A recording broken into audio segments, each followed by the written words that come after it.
قاضی صاحب، حکومت ہر روز ایک نیا اشاریہ دیتی ہے اور بتاتی ہے جناب کہ ملک میں جو معاشی ترقی موجودہ حکومت نے کی ہے وہ 80 سالوں میں بھی نہیں ہوئی۔ عوام کو نہ معاشی استحکام نظر آ رہا ہے اور نہ ہی اس ملک میں کوئی سیاسی استحکام ہے۔ عوام کی رائے ووٹنگ کی ہو یا مہنگائی سے متعلق حکومت پر تنقید ہو، سب کو روکنے کے لیے نئی قانون سازیاں ہو رہی ہیں۔ موجودہ حکومتی نظام کو آخر کیا نام دیا جائے، کیونکہ جمہوریت کہنا تو بالکل بھی مناسب نہیں ہے۔ دیکھیں، یہ تو it reminds me of great theoretician Karl Marx نے کہا تھا کہ state has become a committee to run the affairs of rich and mighty. اب یہاں پر تو دیکھیں نا، پوری کارٹلائزیشن ہو چکی ہے۔ جو آپ کا سوشل سیکٹر ہے اس کے اگر آپ فگرز دیکھیں تو آپ انگشت پر دندان رہ جاتے ہیں۔ آپ چائلڈ مارٹیلٹی یہاں پہ دیکھیں، جو انیمک ماؤں کی پرسنٹیج نکال لیں، انفارمل سیٹلمنٹس میں رہتے ہوئے، یہ ساری کیا کہانی ہے؟ کہانی یہ ہے کہ علاج ایک خواب بن گیا۔ جو سرکاری اسپتال تھے وہاں جو ہے وہ پرائیویٹ اور نجی بنا دی ہے امیروں کے لیے، اور غریب لوگ سے کے مرتے رہتے ہیں جو ہے، اور سب سے زیادہ ٹیکس دیتے ہیں ہم، جتنا انڈائریکٹ انہوں نے کی ہے پچھلے 4 سال میں، اور اس کے بدلے میں کیا ملتا ہے ہمیں؟ ابھی مجھے آج ایک فون آیا، کسی نے کہا جی کہ وہ ایک رکشے والے نے مجھے کہا جی میں نے تو 2 ہزار کے، مجھے یہ ہمارے دوست ہیں علامہ اظہر صاحب اور صدیق صاحب، بڑے سینئر جرنلسٹ ہیں، انہوں نے مجھے کہا کہ جی ایک وہ رکشے والا کہتے ہیں 4 تو میں 2 ہزار کے دی، مطلب غریب آدمی کو تو آپ، تو میرے خیال میں کوئی ترقی نہیں ہے، کیونکہ ابھی گلی سو رہی ہے، ابھی اس کی آنکھیں کھل رہی ہیں، اسی طرح مری نہیں ہے گلی۔ اگر یہ سمجھتے ہیں نا کہ عوام یہ اسٹریٹ پاور ختم ہو گئی ہے، ایسا کچھ نہیں ہے۔ بڑے واضح اشارے ہیں کہ ان کے تمام اقدامات سے، اور یہ جو اوپر انہوں نے کھیل بنا رکھا ہے، چینی کا دیکھیں 300 ارب روپے کی انہوں نے دیہڑی لگا لی، اور بعد میں رپورٹ کیا آئی وہ دیکھ لیں۔ تو اس وقت تو کھلواڑ جاری ہے، اور ہماری جو رولنگ اشرافیہ کو خیال یہ ہے کہ یہ بس for all times to come ایک لپٹی بہ گئی ہے، شروع کر دو بس، انہوں نے ایسے نہیں ہے۔ یہاں پہ یوتھ بل جو ہے بڑی خوفناک 65% یوتھ ہے، اور اس کے جو اشارے ہمیں گاہ مل رہے ہیں، اگر ہماری آنکھ کھلی ہو تو ترقی کوئی نہیں ہے۔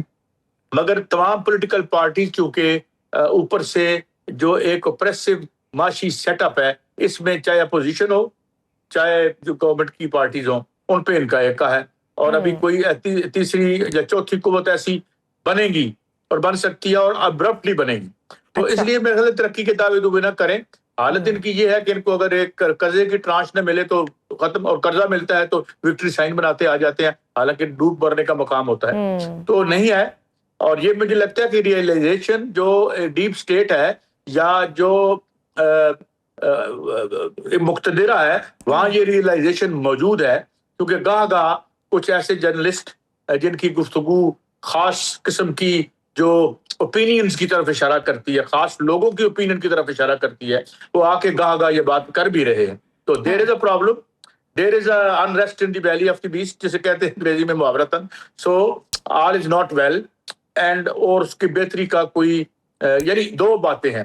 ایک بات یہ ہے کہ ایک محاذ پہ ہم لڑ رہے ہیں، ہمارے جوان شہادتیں لے رہے ہیں، اور ہم جو بیرونی دشمن ہیں وہاں ہم الحمدللہ فتح مند ہیں۔ اندرونی دشمن جو ہیں اس کے آگے عوام ابھی زیر دست ہے، اور ایکسپلائٹیشن ہے، اور اسی طرح کنٹینیو نہیں کرے گی۔ لیکن سر ایکسپلائٹیشن تو پھر بہت زیادہ ہی ہو رہی ہے نا، عجیب و غریب قسم کے بلز آ رہے ہیں۔ ابھی پنجاب اسمبلی میں ہم نے دیکھا کہ سماج دشمن بل پیش ہوا، اس میں جو شکیں تھی اس سے تو حکومت کے اپنے اتحادی اور لوگ بھی متفق نہیں تھے۔ آخر ایسے بل بنتے کہاں ہیں جو پیش ہونے سے پہلے حکومت کو بھی معلوم نہیں ہوتا کہ وہ کیا پیش کر رہے ہیں، کیا انٹینٹ ہوتی ہے سب کے پیچھے حکومت کی؟ میں نے تو تھوڑی سی عرض کی ہے، ہم بل کی مخالفت کر بھی لیں گے تو کیا ہوگا، مگر میں پنجاب گورنمنٹ سے ایک ریکویسٹ کرتا ہوں، لے آئیں بل، یہ بھی لے آئیں۔ ویسے کون سے پہلے قانون نہیں ہے، اور کس قانون کی ضرورت ہے آپ کو کسی انسان کے حقوق کو پامال کرنے کے لیے؟ آپ اس میں اس طرح کریں، اگر اس کو آپ نے پازیٹیو بنانا ہے تو اس میں شک ڈال دیں کہ جس نے ٹھیکہ بیچا ہو، کک بیک لی ہو، آفس کا غلط استعمال کیا ہو، اپنی پولیٹیکل پاور کو اپنے نجی کاروباروں کو بڑھاوا دینے کے لیے استعمال کیا ہو، ان کے لیے بھی یہ سزائیں تجویز کر دیں۔ ہم آپ کے ساتھ ہیں، ہم آگے کھڑے ہو کے لڑیں گے۔ پھر تو پوری کی پوری سر میجورٹی کی اسمبلی خالی ہو جائے گی۔ نہیں، میں کچھ نہیں کہہ رہا، میں صرف یہ کہہ رہا ہوں کہ مجھے نہیں پتا.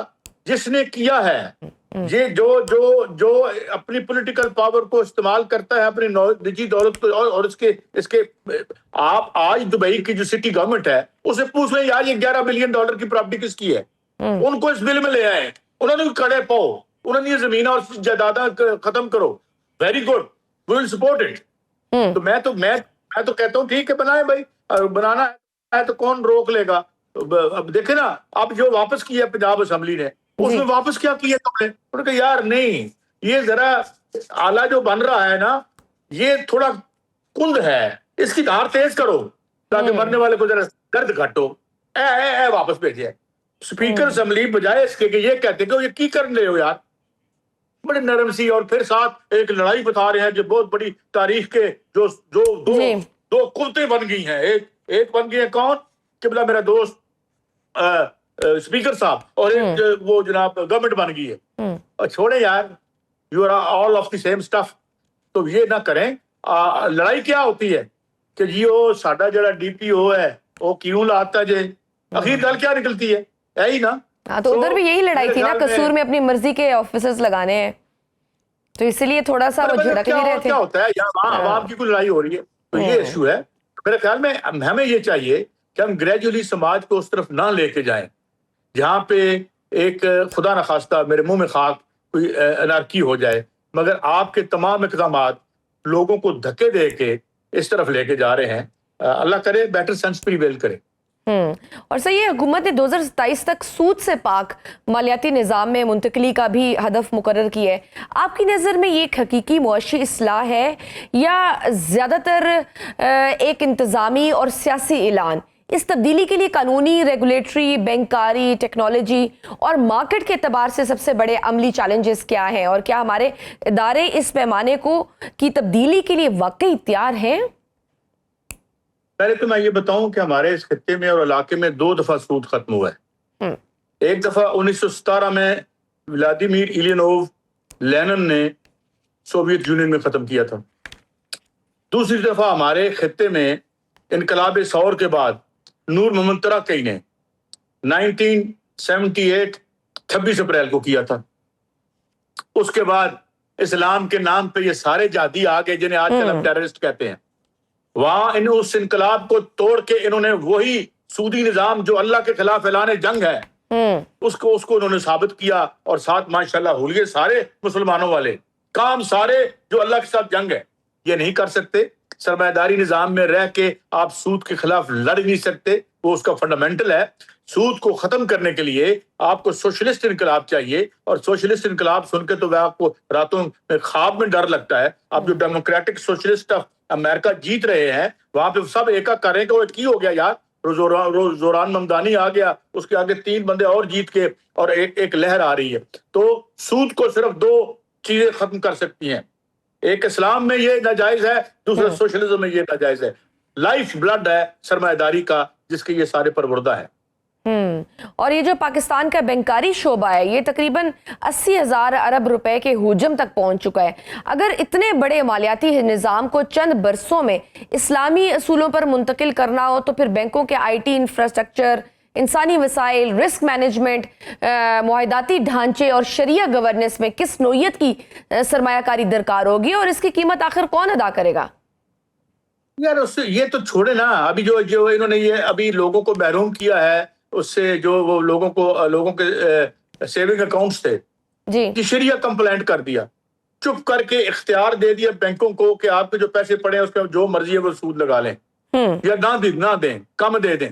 پہلے 11-12% یا 1% ہوتی تھی, کچھ بھی نہیں ہے کیونکہ انہوں نے پیسے اٹھائے ہیں اسٹینڈرڈ چارٹر سے انتہائی مہنگی شرح سود پر, اور انہوں نے روز قرضہ لینا ہوتا ہے, اور ان کی جو اسپریڈ ہے اتنا زیادہ کر دیا ہے بینکوں کا, ان کا پروفٹ اتنا کر دیا ہے کہ عوام جو ہے وہ بیچارے جو ہے وہ انڈائریکٹ ٹیکس ہی دیتے پھرتے ہیں. ایک چیک کاٹ کے دیں اس میں کتنا ٹیکس ہے, ایک ATM مشین میں سے اگر 4 ٹکے نکلوانے ہوں اس میں کتنا ٹیکس دینا ہے. تو یہ سلسلہ ہے. اوپر کیا ہے, اوپر ایک معاشی ادم مچا ہوا ہے. چینی جو ہے آپ پھر کہہ رہے ہیں کہ چینی سرپلس ہو گئی ہے, اسے باہر بھیجتے ہیں, اور پھر پتہ چلتا ہے چینی تو کم ہو گئی ہے, پھر جو ہے 200 سے 250 ہو جاتی ہے. پہلے ادھر سے مال کماتے ہیں پھر ادھر سے مال کماتے ہیں, اور اس کے بعد ایک رپورٹ آ جاتی ہے وزیر موصوف کی کہ یہ سارا موسموں کی خرابی کی وجہ سے ہوا ہے. Don't